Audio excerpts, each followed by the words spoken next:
Welcome to the NBA Coast to Coast podcast brought to you by thelines.com.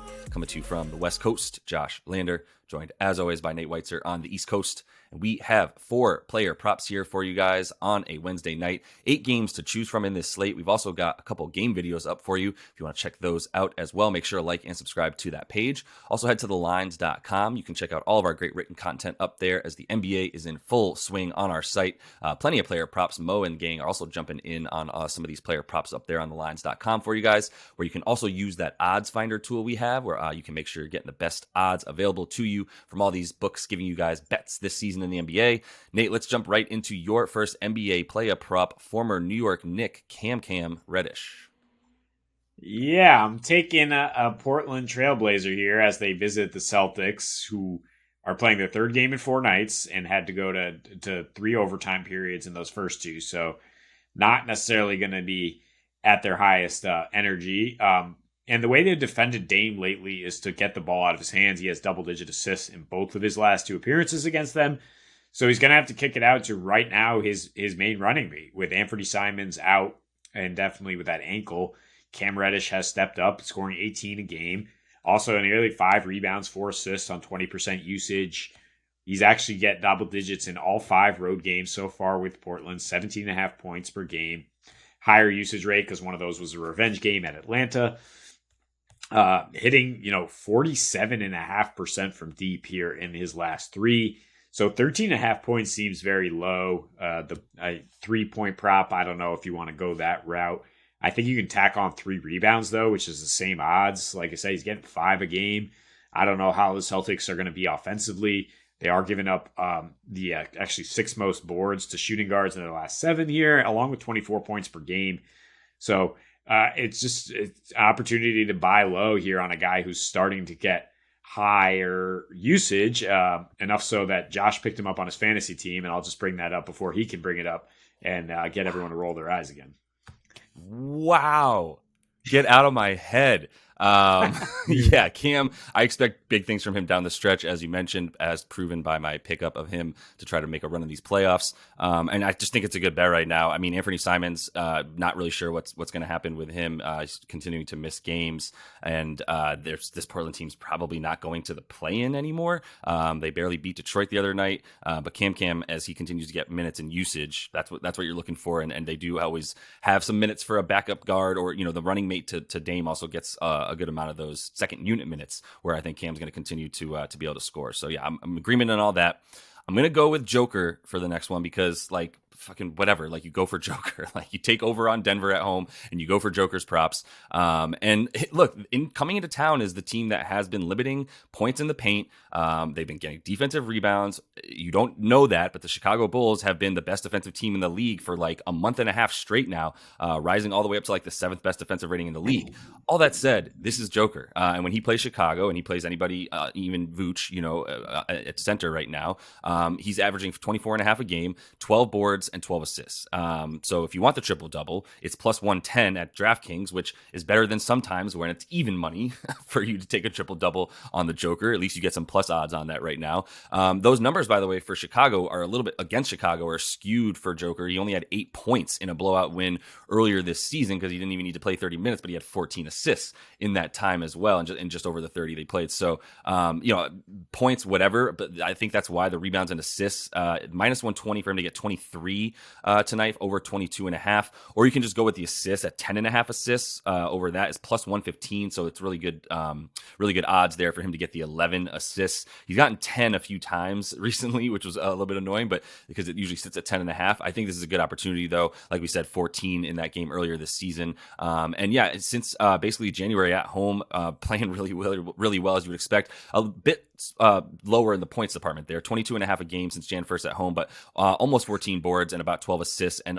Denver is 16-0 in that time frame where they have not lost with Joker at home in I think 22 games now or something like that. So it's still pretty insane what they're doing there. And like we said, the Bulls D's gotten even better since Pat Bev got there. He's not guarding Joker. Whoever is guarding Joker, I still don't really care because I think he's just going to do what he wants and get those assists all over the place tonight. So I really like those assists and the rebounds and assists. Yeah, I mean, the rebounds and assists aren't really going to be affected by his individual matchup. It might be affected by how well the supporting cast is guarding off ball cutters, etc. But he just sees things that nobody else sees. It doesn't really matter how well Billy Donovan prepares his guys to try to guard him and all those cutting. Like he's gonna get his dimes at home, like we've seen, and he's gonna get his boards if Chicago continues to be a mediocre to bad offensive team. So that's why I think you're totally right to say rebounds, assists, rather than chasing the points, which we don't necessarily know how much he's going to look to score or even have to look to score. Even if this is a blowout, his chance he gets those double-digit rebounds and assists. So like that, and maybe some player performance doubles, like to say double-double in a win, triple-double in a win, because Denver, rolling at home with him. So I alluded in the game video, Pascal Siakam has been playing really well against the Clippers in his last 5, 28 points per game on 50% shooting. He's been struggling in his last 4 against some familiar foes like Washington and at Denver here. Really poor shooting splits, 17 points a game, and the usage is down 2. He hasn't necessarily been exuding confidence, but he's still going to play 37 to 40 minutes a game. That's what Nick Nurse needs from him. So his points prop is down here, 22.5, nearly even money. You could tack on 7 rebounds here too.